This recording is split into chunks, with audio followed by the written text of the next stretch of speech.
नमस्कार दोस्तों, मैं पारुल साहू। हम देखेंगे छायावादी युग के कवि की उपाधि व उपनाम, जो कि अक्सर परीक्षा में पूछे जाते हैं। साथ ही साथ हम देखेंगे छायावाद के आधार स्तंभ कौन है, उनके क्या नाम है और उनका जन्म समय। तो आइए शुरू करते हैं आज की क्लास। सबसे पहले छायावाद के 4 आधार स्तंभ। इन्हें हिंदी के चातुष्ट भी कहा जाता है। चातुष्ट संस्कृत शब्द है और जिसमें संस्कृत में इसका अर्थ होता है चातुष्ट का 4 का संग्रह। डॉक्टर कृष्णदेव झारी के अनुसार छायावाद के 4 आधार स्तंभ या फिर हम कह सकते हैं 4 प्रमुख कवि।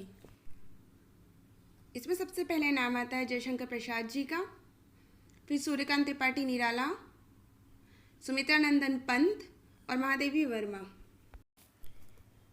आइए देखते हैं छायावादी युग के कवि के उपनाम व उनकी उपाधि। सबसे पहले लेते हैं हम जयशंकर प्रसाद जी को। इन्हें छायावाद का ब्रह्मा कहा जाता है। बचपन में इनका नाम झारखंडी था। ब्रिज भाषा में रचनाएं काव्यधर उपनाम से की थी। फिर हम लेते हैं सूर्यकांत त्रिपाठी निराला जी को। इन्हें छायावाद का महेश कहा जाता है। महेश या रुद्र, शंकर भगवान को महेश भी बोलते हैं और रुद्र भी बोला जाता है। इन्हें महाप्राण, भाषा का किसान, अद्भुत जीविशा का कवि, छायावाद में कठिन काव्य का प्रेत, मुक्तक छंद का प्रवर्तक, शताब्दी का कवि। निराला जी को मुक्तक छंद का प्रवर्तक इसलिए कहा जाता है क्योंकि उन्होंने जो कविताएं लिखी थी उसमें किसी एक छंद को लेकर उसके बंधन में बंध कर नहीं लिखा था। उन्होंने इसको बंधन मुक्त करके लिखी हुई थी, इसलिए इन्हें मुक्तक छंद का प्रवर्तक माना जाता है। अब हम लेते हैं छायावाद के तीसरे कवि, जिनका नाम है सुमित्रानंदन पंत जी। इनकी उपाधि व उपनाम देखते हैं हम। इनके बचपन का नाम गोसाई दत्त या लक्ष्मण था। इन्हें छायावाद का विष्णु कहा जाता है। प्रकृति का सुकुमार कवि, क्योंकि इन्होंने जो भी रचनाएं की थी उसमें प्रकृति का सौंदर्यमय चित्रण किया था। इनकी अगली उपाधि है शब्द शिल्पी, कवियों का सौम्य कवि, वियोग का कवि। ये हुए हमारे सुमित्रानंदन पंत जी के उपनाम व उपाधि। अब लेते हैं हम छायावाद की दुर्गा मतलब महादेवी वर्मा जी को। इन्हें आधुनिक युग की मीरा, हिंदी के विशालकाय मंदिर की सरस्वती, ये उपाधि दी थी इन्हें निराला जी ने। हिंदी के विशाल मंदिर की सरस्वती। पेपर में ये पूछ लिया जाता है कि ये उपाधि किनके द्वारा दी गई है, तो याद रखिएगा ये उपाधि उन्हें निराला जी के द्वारा दी गई थी। वेदना की कवित्री, इन्होंने इनके जीवन में जो भी वेदना उठाई थी, जो दुख तकलीफ उठाई थी, वो सारी इनकी कविताओं में, इनकी रचनाओं में देखने को मिलती है।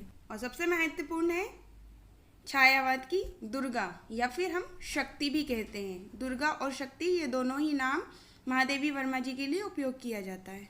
जैसे मैंने वीडियो के शुरू में आपसे कहा था कि मैं छायावाद के आधार स्तंभ जो कवि हैं उनके जन्म समय के क्रम याद करने के लिए एक ट्रिक बताऊंगी। परीक्षा में जन्म समय के क्रम पूछे जाते हैं तो आपको ये जन्म समय के क्रम पता होना चाहिए, साथ ही साथ उनके जन्म समय भी पता होना चाहिए। तो आइए देखते हैं। तो ये ट्रिक है, माँ ने प्रसाद बहुत निराला बनाया, जिसको पंत ने देवी को चढ़ाया। एक बार फिर से रिपीट करते हैं। माँ ने प्रसाद बहुत निराला बनाया, जिसको पंत ने देवी को चढ़ाया। प्रसाद से हो जाएंगे हमारे जयशंकर प्रसाद जी।